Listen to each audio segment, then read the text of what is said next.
सच से सामना, the nation first पर मनोज मस्ताना के साथ। नमस्कार, आप देख रहे हैं TNF। मैं हूं मनोज मस्ताना। मैं आज महादेव रिकॉर्डिंग स्टूडियो बक्सर में हूं और यहां पर हमारे साथ रिकॉर्डिस्ट प्लस प्रसिद्ध गायक हैं, सिंगर हैं, छोटू यादव जी, अन्नू यादव जी और बाबू बीटू तिवारी जी। ये तीन संगीत से जुड़े हुए शख्सियत हैं और तीनों लोग से हम आज संगीत भोजपुरी खास करके किधर जा रहा है इस पर बात करेंगे। साथ ही साथ देश का सबसे ज्वलंत मुद्दा जो आज चल रहा है, जो विवाद चल रहा है उत्तर प्रदेश के प्रयागराज में संगम के तट पर आज 8 दिन से, इस पर भी बात करेंगे, जानना चाहेंगे क्योंकि हर किसी का ओपिनियन हमारा लेना काम है। हर किसी से ओपिनियन ले रहे हैं, जरा देखना चाहते हैं कि संगीत से जुड़े लोगों की कितनी दिलचस्पी हमारे सनातन धर्म पर है और सनातन धर्म के जो हिंदुत्व के सर्वोच्च धर्म गुरु हैं उनका जो जिस तरह से अपमान प्रयागराज में किया गया है उस पर इनकी क्या प्रतिक्रिया है, ये क्या कहते हैं, ये किस नज़र से देखते हैं, यही ओपिनियन हम इस चंद मिनट के वीडियो में लेंगे। आप कहीं नहीं जाइएगा, बड़ी इंटरेस्टिंग ये इंटरव्यू साक्षात्कार होने वाला है, इसलिए आप सबसे गुजारिश है कि वीडियो पर बने रहिए और चैनल पर नए होंगे तो चैनल को सब्सक्राइब करिए। मेरा चैनल बेहद नया है, इसलिए हम निश्चित तौर पर आप पहली बार ही होंगे, इसलिए चैनल को आप सब्सक्राइब करिए, बेल आइकन प्रेस कर लीजिए ताकि हमारी हर खबर आप तक सबसे पहले पहुंचे, क्योंकि सच से सामना यहीं पर होता है, TNF पर ही होता है या नेशन ट्रूथ न्यूज पर होता है। तो आइए हम शुरुआत करते हैं इस इंटरव्यू का। छोटू जी, अन्नू जी और बीटू तिवारी जी, आप सभी का बहुत बहुत स्वागत है हमारे चैनल पर। सबसे पहले छोटू जी, आपसे पहला सवाल कि आज भोजपुरी किस दिशा में जा रहा है? सबसे पहले तो द नेशन फर्स्ट न्यूज के माध्यम से जितना भी भगवान रूपी श्रोतागण देख रहा बाने ये वीडियो के या बाद में देखी हैं, सबसे पहले हम प्रणाम करतनी। हम छोटू यादव, महादेव स्टूडियो के ऑनर या म्यूज़िक डायरेक्टर, कुछ भी भैया जैसे बताइनी है। तो हमनी के भोजपुरी भैया अभी भी मतलब जितना अश्लील एकरा के बना दिहल गइल बा, बोल बोल के कह के, वो वैसा नहीं खे। हमनी के भोजपुरी में हर प्रकार के कलाकार आपके देखे के मिले हैं, हर स्टेज पे हर प्रकार के कलाकार मिले हैं। अगर जहाँ अच्छाई बा भैया तो बुराई भी बा। तो हमनी के भोजपुरी में भी कहीं अच्छाई बा कहीं बुराई बा। ऐसे बड़ा लेवल पे बुराई अगर हमनी के देखल जाओ तो बड़ा लेवल पे जाइम रहो, बॉलीवुड में चल जाई, साउथ में चल जाई, हॉलीवुड में चल जाई, ऐसे ज़्यादा वल्गैरिटी बा। लेकिन ओइजा तवज्जो ना दिहल जाला, वल्गैरिटी के कोई माइंड ना करेला। ना तो बहुत सारा गीत संगीत बा कि कुंडी मत खड़काओ राजा, सीधे अंदर आओ राजा, मम्मी पापा है नहीं घर पे, सरकाई लोग खटिया जाड़ा लगे, सरकाई लोग खटिया जाड़ा लगे हैं। तो एक से एक गाना बा, लेकिन फिर भी हमने के भोजपुरी के एगो मिठास है, एगो रस है। जैसे मान ली कोनो गाना देवर भाभी पर बा, कोनो गाना जीजा साली पर बा, तो जौन मजाकिया लघुआ रिलेशन होला हमने के बिहार, यूपी, बिहार, झारखंड में कहल जाला कि साली लघुआ हड़ी, भौजाई लघुआ हड़ी। तो वो चीज़ के लेके आदमी गाना बनावेलन तो आदमी कहेलन कि अश्लील बा। खैर उतना भी हमनी के जितना कलाकार आजकल डायरेक्टली नाम रख देता है कि चोली हो गई, चड्डी हो गई, कि कौना कलर के पहनले बाड़ा, ढोड़ी हो गई, तो उतना खुल के बिना करे के चाहिए। बाकी कलाकार लोग से हम यही कहब कि अपन गरिमा में रहते हुए अपन काम करे के बा। हाँ, लघुआ होला लो ऐसे ऊपर माने कहे कर थी बा जे एक व्यंग्यात्मक या समझिए कि कमेंट टाइप का गीत लिखा जाता है भोजपुरी में, और जिसको लोग अश्लील की संज्ञा दे रहे हैं, लेकिन वो टोटली अश्लील नहीं होता है, लेकिन इससे नकारा भी नहीं जा सकता है। मुख्य तौर पर छोटू जी का यही कहना है। छोटू जी, एक और सवाल, आप म्यूजिक डायरेक्टर हैं, रिकॉर्डिस्ट हैं, उसके बाद से आप गायक हैं, वो भी प्रसिद्ध गायक हैं। ऐसे में आपके पास इतने जब सिंगर आते हैं, आपके स्टूडियो में हमेशा भीड़ रहता है और लोग को कहीं ना कहीं, जैसे जो नए सिंगर होंगे उनको कहीं ना कहीं इस तरह का डाउट नहीं होता होगा कि वो अपने सिंगर हैं तो अपने से बेहतर हमारा कहाँ से काम करके देंगे, फिर भी लोग आते हैं। मतलब कि कहीं ना कहीं आप अपनी गायकी को साइड ही रखते हैं दूसरे के प्रोजेक्ट के लिए जी, क्योंकि वहाँ पर आप एक म्यूजिक डायरेक्टर होते हैं या रिकॉर्डिस्ट होते हैं, वहाँ पर आप सिंगर नहीं होते। आप अपने प्रोजेक्ट पर जितना भी आपका झोंकना होता है एफर्ट उतना लगाते हैं आप, लेकिन दूसरे के लिए आप पूरी ईमानदारी से काम करते हैं। जी देखिए मनोज भैया भी एक कलाकार हैं, बहुत ही बेहतरीन कलाकार हैं, ये भी गाते हैं और ये भी हमारे ही यहाँ गाते हैं भैया, तो काफ़ी अच्छा सुरीले गायक हैं ये। और मैं बता देना चाहता हूँ कि सबसे पहले मैं महादेव रिकॉर्डिंग स्टूडियो का ऑनर हूँ, म्यूज़िक डायरेक्टर हूँ।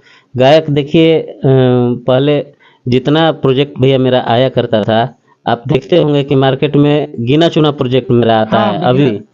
तो बस इसीलिए कि कलाकार थोड़ा सा सुना दीजिए अभी जो आपका लेटेस्ट होली आया है, बहुत बढ़िया देवरा करके कुछ टाइटल है, हमने देखा है गीत। बड़ी मस्ती में आप लोगों ने उसका वीडियो शूट किया है, इसी लोकेशन पर किया है, जी, यहीं जी, पर, और बड़ी मस्त है। थोड़ा सा उसका एक मुखड़ा सुना दीजिए। मुखड़ा हमारा है हर की करे रंगदारी रंगदार जस तेवर हवे करे रंगदारी रंगदार जस तेवर हवे तभी न पूछले रंगवा डाले उ देवरे हवे। बिना पूछले रंगवा डाले उदेवरा हवे, बहुत बढ़िया गाना आपका है, बहुत ही मेलोडियस है, हमने सुना है, इसी वजह से हमने कमेंट भी किया है आपके गाने पर, क्योंकि इसी वजह से हमको याद आ गया कि उस गीत के बारे में चर्चा होना चाहिए।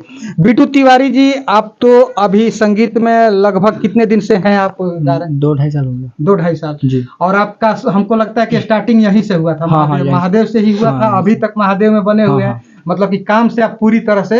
जी जी, देखिए हम हैं बक्सर के ही, लेकिन हम रांची रहते हैं। हम अच्छा। अब रांची से हम आए हैं, 10 दिन रहे हैं भैया के पास, अच्छा। अभी तक हैं। अच्छा हमको काम करके देते हैं भैया।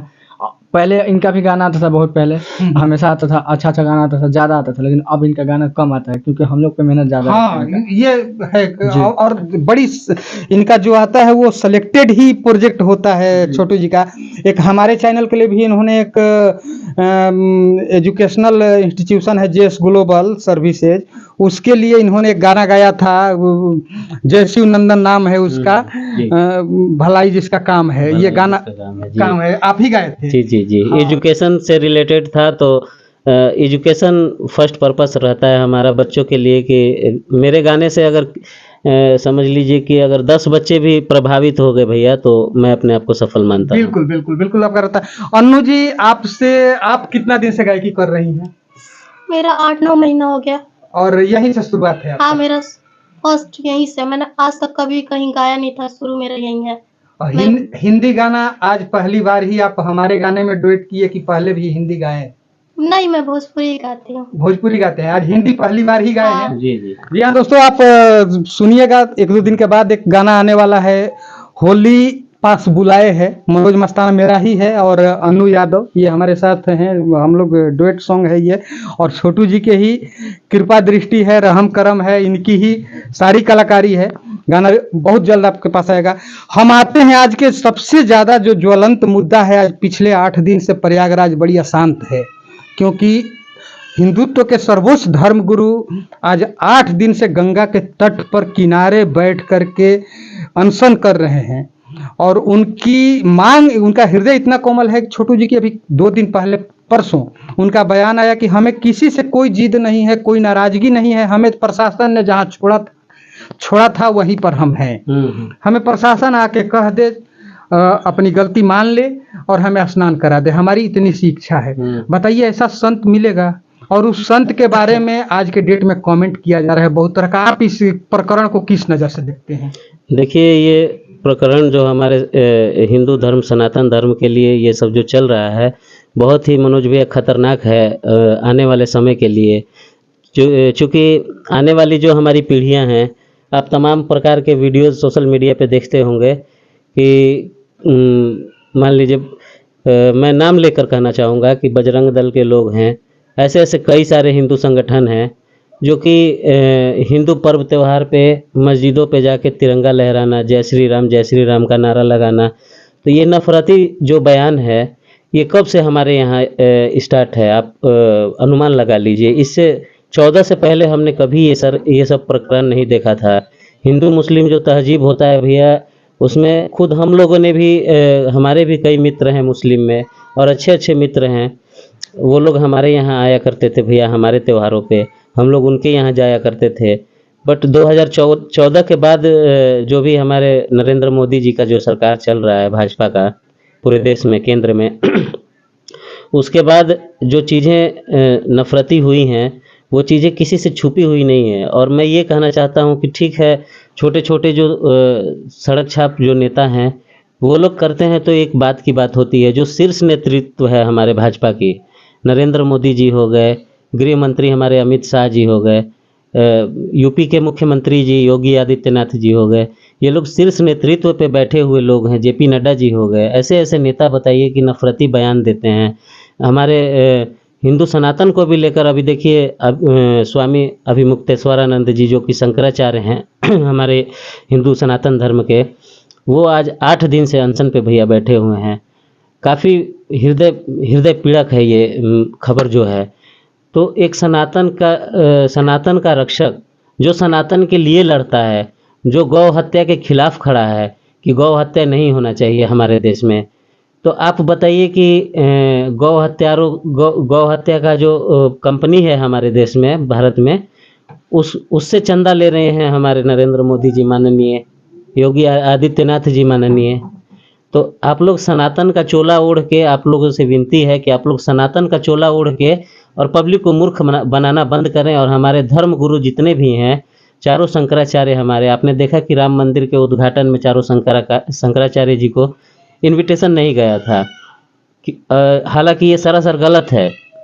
बिना शंकराचार्य के राम मंदिर का उद्घाटन करना एकदम मूर्खता है, इसको मैं तो बोलूँगा। उसका तो ये अभिमुक्तेश्वरानंद जी ने विरोध भी किया था ना कि वो मुहूर्त सही नहीं है, अभी पूर्ण रूप से मंदिर तैयार नहीं है, अभी नहीं होना चाहिए। उन्होंने तो विरोध भी किया था, इस वजह से इनविटेशन नहीं गया होगा। जी, उसका परिणाम आपने देखा कि जल्दबाजी में उद्घाटन करने का नतीजा आपने देखा कि मंदिर का छत टपक रहा है, बड़े बड़े बाल्टी और बर्तन लगाए जा रहे हैं पानी रोकने के लिए। तो स्वामी जी ने जो भी विरोध किया वो मुद्दे पे किया। ऐसा नहीं है कि वो मतलब विपक्षी पार्टियों के चहेते हैं, ऐसा भी नहीं है। उन्होंने सब पर लगाए हैं। उन्होंने एक बयान दिया अभी शंकराचार्य जी ने कि राहुल गांधी को राम मंदिर में एंट्री नहीं मिलना चाहिए। तो अगर वो विपक्षी के चहेते होते तो वो राहुल गांधी के खिलाफ क्यों बोलते? सबसे पहले तो ये है। और इन लोगों का एक मुद्दा हो गया है भैया कि सुबह शाम हिंदू मुसलमान, और फंस जाओ तो जय श्री राम जय श्री राम, बस यही है इनका, और कुछ नहीं है। सुबह शाम हिंदू मुसलमान अगर फंस गई गाड़ी तो जय श्री राम कहना है छोटू जी का। छोटू जी, अच्छा जो हुआ है बेहद शर्मनाक है प्रयागराज में। ये तो हम रोज अपने चैनल के माध्यम से हम बोल रहे हैं, दिखा रहे हैं, लेकिन इसमें राजनीतिक पार्टियां भी अब इन्वॉल्व हो रही हैं। राजनीति खूब जम के हो रही है। पहले उत्तर प्रदेश में समाजवादी पार्टी, कल आम आदमी पार्टी के नेता संजय सिंह पहुंच गए उस अनशन स्थल पर, और उन्होंने कहा कि हम किसी पार्टी के तरफ से नहीं आए हैं, हम शंकराचार्य के भक्त के रूप में आए हैं और हम इनके साथ खड़े हैं, इनके साथ अन्याय नहीं होने देंगे। लेकिन राजनीतिक पार्टियों का इन्वॉल्वमेंट कहीं ना कहीं क्या बताता है, जबकि 1 साल बाद आगे उत्तर प्रदेश में चुनाव है। योगी आदित्यनाथ के लिए राह मुश्किल होने वाली है, क्योंकि हिंदू वोटर है वो निश्चित तौर पे भाजपा से किनारा कर रहे हैं, क्योंकि हिंदू आज बटा हुआ है शंकराचार्य के मुद्दा पर। ऐसा नहीं है कि टोटल हिंदू शंकराचार्य के साथ है, भाजपा के साथ भी है, लेकिन हिंदू वोट बट गया है। तो ऐसे में योगी के लिए क्या उत्तर प्रदेश कितना मुश्किल रहने वाला है? उत्तर प्रदेश, मनोज भैया, मैं बता दूं कि इस बार बहुत टक्कर की लड़ाई है। और सच में हमारे शंकराचार्य जी का जो अपमान हुआ है, हमारे सनातन का जो अपमान हुआ है, आज महान आत्मा भागीरथ जी जिन्होंने पृथ्वी पर गंगा माँ को लाकर स्थापित करने का काम किया, तप करके, कठिन तप करके, आज वो शर्मिंदा हो रहे होंगे कहीं ना कहीं कि मैंने किसके लिए इतना तप किया और किस लिए किया।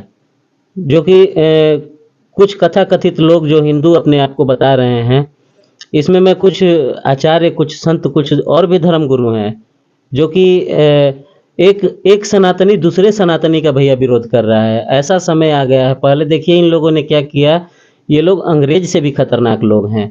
अंग्रेजों ने क्या किया कि अंग्रेजों ने फूट डालो शासन करो कूटनीति अपनाया। तो उनका क्या था, उन्होंने लोगों को उच्चता और नीचता में बांटने का काम किया। क्षुद्र, वैश्य, जाति प्रथा में उन लोगों ने बांटा, अंग्रेजों ने, कि ये क्षुद्र है, ये वैश्य है, ये ऊंची जाति का है, ये नीची जाति का है। इस तरीके से उन लोगों ने मतलब शासन किया हमारे देश पे। इन लोगों का क्या है कि ये लोग पहले धर्म पे वार किए कि हिंदू की आबादी हमारे हिंदुस्तान में ज़्यादा है, चूँकि हमारे देश का नाम ही हिंदुस्तान है, तो हिंदू की आबादी ज़्यादा है मुसलमानों के प्रति। तो इन लोगों ने क्या किया कि भाई एक वर्ग को टारगेट करो, मुसलमान को। तो इन लोगों ने मुसलमान को टारगेट किया। हिंदू पक्ष जितने भी हैं हमारे, सारे हिंदू पक्ष करीब करीब अगर कुछ वर्ग को हटा दिया जाए तो मान लीजिए कि 80% अगर हिंदू हैं, 20% मुस्लिम हैं, तो 80% में से 60% हिंदू घर घर में इन लोगों ने राज करने का काम किया फूट डालकर। अब देखिए कि ये जो शंकराचार्य का मुद्दा है, तो इस पे अब एकदम 50-50 आ गया है भैया। 40% हिंदू अब समझ चुके हैं कि ये लोग क्या हैं और क्या करना चाहते हैं, हिंदुत्व का चोला ओढ़ के, और जो है कि पब्लिक को मूर्ख बनाने का काम कर रहे हैं। आज देखिए बेरोजगारी पे ये लोग क्यों नहीं बात करते हैं? कभी भी आपने देखा है किसी भाजपा के नेता को कि बेरोजगारी पे बात कर रहा है भैया? मुद्दे पे बात कर रहा है। कोई भी जनता से जो पब्लिक से जुड़ा हुआ बात है। आज गरीबी का स्थिति देख लीजिए कि गरीब और गरीब हो रहा है, अमीर और अमीर हो रहा है। जी बिल्कुल बिल्कुल, ये हम थोड़ा सा करेक्ट कर दें। जो इनका मुख्य तौर पर छोटू जी का कहना है कि अंग्रेजों का जो डिवाइड पॉलिसी थी कि फूट डालो राज करो, उसी पॉलिसी के तहत भारतीय जनता पार्टी भी आगे बढ़ रही है और धर्म में बांट दी है देश को, और धर्म में बांट करके साथ ही साथ जाति में भी बांटने का काम कर रही है। मुख्य तौर पर इनका ये कहना है। आगे हम आते हैं, इस पर बात करेंगे, लेकिन अभी सबसे एक और चीज़ हम पूछ लेंगे जब यहाँ पर हो रहा है कि भारतीय जनता पार्टी 24 घंटे मतलब 7 दिन चुनावी मोड में रहती है, चुनाव जीतने के मूड में रहती है, और बाकी पार्टियां कहीं ना कहीं इससे हतोत्साहित हो रही है या उस तरह इनका डिफेंड नहीं कर पा रही है। तो ऐसा नहीं लगता है कि भारतीय जनता पार्टी चुनाव जीतने के प्रति अपनी जागरूकता और अपना एफर्ट डालती है, वही विपक्षी पार्टी सरेंडर कर देती है उनके सामने? नहीं, देखिए भैया, ऐसा है कि सरेंडर इतनी आसानी से कोई करता नहीं है। प्लस पॉइंट इन लोगों के पास ये है कि साम दाम दंड भेद, 4 चीज़ें हैं इन लोगों के पास, जो कि चुनावी प्रक्रिया के समय में एक्टिव हो जाती हैं। आपने नोटिस किया होगा, या हमारे दर्शक जितने भी देख रहे हैं, आप सबने नोटिस किया होगा कि चुनाव जब भी जिस भी राज्य में होता है, वहाँ पर देखिए कि बड़े बड़े नेता, मुख्यमंत्री तक को जेल में डाला गया। झारखंड ले लीजिए, दिल्ली ले लीजिए, तमाम ऐसी, अभी ममता बनर्जी जी हैं हमारे बंगाल की CM, वहाँ पे अभी रेड पड़ा था ED का, जो कि अभी कितने साल पुराना केस है। इतने दिन से बताइए कि ED और CBI क्या सो रही थी? और शुभेंदु अधिकारी जब TMC में थे तो उन पे तमाम प्रकार के घोटाले का आरोप लगा करता था। भाजपा बोलती थी कि जिस दिन हम सत्ता में आएंगे, छापा भी पड़ा था उनके, हाँ, छापा भी पड़ा था। अब देखिए वो दूध के धुले हो गए। हेमंत बिस्वा शर्मा जी हैं, हमारे CM हैं। तो काफी ऐसे नाम हैं, आपसे कुछ छुपा नहीं है और हमारे दर्शक से मुख्य तौर पर कहना है छोटू जी का कि बीजेपी के पास वॉशिंग मशीन है। इनके वॉशिंग मशीन में जो आता है वो धुल करके साफ हो जाता है, गंगा जल की तरह पवित्र हो जाता है, और इनसे बाहर जब होता है तो वो भ्रष्टाचारी, कदाचारी, दुराचारी, अनाचारी, सब चारी होता है। मुख्य तौर पर छोटू जी का ये कहना है। बिट्टू जी, आप शंकराचार्य के अपमान को किस नज़र से देख रहे हैं? ये तो बहुत गलत बात है, ये ऐसा नहीं करना चाहिए, क्योंकि वो बहुत हाई लेवल के आचार्य हैं। हाँ, सर्वोच्च धर्म। हाँ, और वो जो उनके साथ हुआ है ना, बहुत गलत हुआ है, ऐसा नहीं करना चाहिए था। अच्छा अनु, आप बताइए कि इसमें किसको दोषी आप मानती हैं, योगी आदित्यनाथ को कि योगी आदित्यनाथ के प्रशासन को? मैं तो प्रशासन को ही मानती हूँ। हाँ, प्रशासन ने ही रोका है। हाँ, वो अच्छे होते तो फिर वो वहीं पे।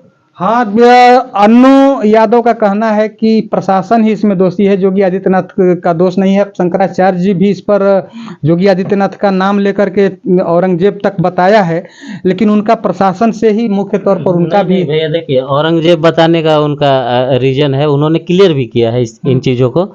उन्होंने कहा है कि अभी काशी में एक मुद्दा चल रहा है जो कि मणिकर्णिका घाट का, आपने देखा होगा, काफ़ी वीडियोस वायरल हैं वहाँ के, जो कि वहाँ पे करीब करीब मैं बताऊं कि अगर मैंने जहाँ तक देखा है वीडियोस, जहाँ तक मैंने न्यूज़ को पढ़ा है, सुना है, तो 117 या 118 मंदिर वहाँ पे ध्वस्त किए गए हैं भैया, और बनाए एक भी नहीं गए हैं। कॉरिडोर बन रहा है ना वहाँ पर, कॉरिडोर, बनारस के विकास के लिए। हाँ कॉरिडोर बन रहा है, ठीक है, आप उन चीज़ों को विकसित करिए, उसके लिए किसी ने रोका नहीं है, लेकिन जो हमारी पौराणिक चीज़ें हैं आप कम से कम उनको ध्वस्त मत करिए, आपसे यही आग्रह है। आप योगी आदित्यनाथ तो बोले हैं उस पर, यूपी सीएम बोले हैं कि कांग्रेस एआई वीडियो शेयर करके बदनाम कर रही है, ऐसा कुछ मणिकर्णिका घाट पर नहीं हो रहा है। कुछ मंदिर टूटे हैं लेकिन जितना दिखाया जा रहा है उतना नहीं टूटा है, मंदिर सब सुरक्षित है। जब ये अपने आप मान रहे हैं कि कुछ मंदिर टूटे हैं भैया, तो आप पहले भी आप मणिकर्णिका घाट गए होंगे और आज के समय पे भी आप मणिकर्णिका घाट जाइए, आपको बहुत सारा बदलाव दिखेगा कि कितने सारे मंदिर टूटे हैं। एआई वीडियो है कि बीआई है कि सीआई है, वो तो आदित्यनाथ योगी जी जाने और उनके प्रशासन जाने। परसों दिन शंकराचार्य जी ने, अभिमुक्तेश्वरानंद सरस्वती जी ने कहा था कि ये मंदिर तोड़ने वाले हैं, हिंदुत्व का नाम लेकर के ये मंदिर तोड़ते हैं, बांटते हैं। तो उनके आरोप में को आप कितना सही मानते हैं या गलत मानते हैं? ये आरोप 100% सही है और मैं कहूँगा इसमें कि प्रशासन भैया, अच्छा आप बताइए कि आप घर के अगर मुखिया हैं और आपके घर का लड़का या लड़की अगर कुछ भी गलती करते हैं तो उसका जो है जिम्मेवारी कौन लेगा? घर के मुखिया लेंगे। मुखिया हमारे आदित्यनाथ योगी जी हैं, प्रशासन सारा उनके हाथ में है। आप रातों रात किसी का घर तोड़ देते हैं जी, आप रातों रात किसी को भी ठोकवा देते हैं। ठोकवाने वाला सरकार के नाम से ठोको सरकार आपको कहा जाता है ना, बुलडोजर बाबा कहा जाता है।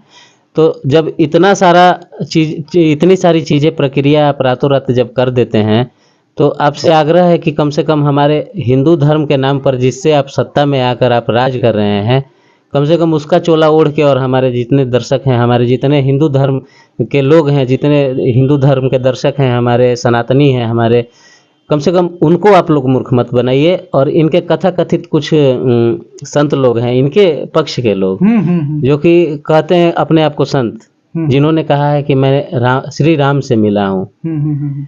तो श्री राम, मैं बता दूं कि श्री राम अपने युग में जब आए थे तो उन्होंने एक मिसाल कायम की थी भैया, मर्यादा पुरुषोत्तम राम बने वो। उन्होंने जन्म लिया अयोध्या में, शिक्षा की हम अभी हम जहाँ बैठे हैं भैया, महर्षि विश्वामित्र की नगरी बक्सर में, यहाँ पे शिक्षा ग्रहण किया उन्होंने। तो अगर आप इतने बड़े सनातनी हैं तो जिस प्रकार से आपने अयोध्या में काम किया राम मंदिर के लिए, तो क्या भैया यहाँ बक्सर को विकसित नहीं होना चाहिए था? यहाँ भी आपकी सरकार है। चुनाव से पहले प्रधानमंत्री आए थे तो बक्सर के लिए तो पैकेज दिए थे, अब कितना विकास हो रहा है, नहीं हो रहा है, वो सबके सामने है, वो सबके सामने। और आध्यात्मिक जगह है ये, हमारा बक्सर की जो भूमि है अध्यात्म से जुड़ी हुई भूमि है भैया। तो क्या हम ऐसा अपेक्षा ना करें कि जहाँ प्रभु श्री राम ने जन्म लिया, जिस प्रकार से आपने उस जगह को विकसित किया, उस प्रकार से हमारे बक्सर को भी आप विकसित करें, दूर दूर से हमारे यहाँ टूरिस्ट आएँ। आप ही की सरकार है महाराज यहाँ। आप सनातनी खुद को बताते हैं, तो एक जगह आप सनातनी हो जाते हैं। कहने का अर्थ ये है कि भारतीय जनता पार्टी का डेवलपमेंट पेपर पर होता है, पेपर पे होता है, धरातल पे नहीं। धरातल पे कहाँ कुछ दिख रहा है? आप देख रहे हैं, बक्सर के आप निवासी हैं, मैं भी बक्सर का निवासी हूँ, आप देख रहे हैं तमाम चीजें हैं। बिल्कुल। अच्छा, एक आखिरी सवाल हम लेंगे कि अच्छा ये जगत गुरु जो शंकराचार्य हैं, अभिमुक्तेश्वरानंद सरस्वती जी, ये राजनीतिक टीका टिप्पणी ज़्यादा करते हैं, किसी के बारे में, कभी अखिलेश के बारे में, कभी मुलायम सिंह के बारे में, कभी राहुल गांधी के बारे में, कभी भाजपा के योगी आदित्यनाथ के बारे में, सबके ऊपर टीका टिप्पणी करते रहते हैं। ऐसा, इसको आप कितना सही मानते हैं? ऐसा नहीं लगता है कि एक संत को कम से कम राजनीतिक टीका टिप्पणी से बचना चाहिए? जी, मैं तो ये मानता हूँ कि राजनीतिक चीज़ों से एक संत को, एक धर्मगुरु को बचना चाहिए। और जहाँ तक भैया राजनीतिक चीज़ें हैं वो जनता से जुड़ी हुई होती हैं, और हमारे धर्मगुरु हैं वो सनातन के, तो जहाँ उनको गलत लगता होगा कि ये चीज़ें जनता से जुड़ी हुई हैं और जनता को इसका खामियाजा और नुकसान भुगतना पड़ रहा है, तो उन चीज़ों पे अगर वो बोलते हैं तो मैं उनके समर्थन में हूँ। और अगर वो राजनीतिक मुद्दे पे किसी के राजनीति से प्रेरित होकर अगर बोलते हैं तो इन चीज़ों का समर्थक मैं भी नहीं हूँ। आप बिट्टू जी, जो हमने सवाल किया अभी तीनों लोग के लिए है कि राजनीतिक टीका टिप्पणी करना चाहिए, सही है, गलत है, छोटू जी अपना ओपिनियन दिए। छोटू जी बताए कि बचना चाहिए, लेकिन जनता के हित की कोई बात होगी तो वो कहना चाहिए, उसमें कोई ये नहीं है। तो आप इस बात को कितना सही मानते हैं? नहीं, सही बात है, जो छोटू भैया बोले वो एकदम सही है। जो गलत है वो गलत है और जो सही है वो सही है। जो उनके नज़र में गलत है वो बताते हैं कि गलत है। अब ये मतलब कुछ भी बोले और गलत है तो गलत ही है। बिल्कुल। अच्छा, आप किस नज़र से देख रही हैं इस सवाल को? किस धर्मगुरु को इस तरह का करना चाहिए, मतलब टीका टिप्पणी, राजनीतिक टीका टिप्पणी करना चाहिए? नहीं, ये तो गलत है। गलत है ना? देखिए यहीं पर है, लेकिन छोटू जी ने बड़ी तर्क के साथ अपनी बातें रखी है। उन्होंने कहा है कि संत धर्मगुरु हैं, उनको टीका टिप्पणी से बचना चाहिए पॉलिटिकल, लेकिन जहां जनता से जुड़ा हुआ मुद्दा है या जनता से जुड़ी हुई बात है तो उसमें धर्मगुरु भी तो जनता से ही जुड़े हुए हैं, तो उनको अपनी बात रखना चाहिए। उसको मतलब गलत नहीं मान रहे हैं छोटू जी। बीटू तिवारी जी छोटू जी का समर्थन किए, लेकिन अन्नू यादव कह रही हैं कि राजनीतिक टीका टिप्पणी से एक धर्मगुरु को बचना चाहिए। फिलहाल आप लोग टीएनएफ के लिए वक्त दिए, आप सभी का दिल से आभार, अभिनंदन, वंदन और बहुत बहुत धन्यवाद। प्रणाम।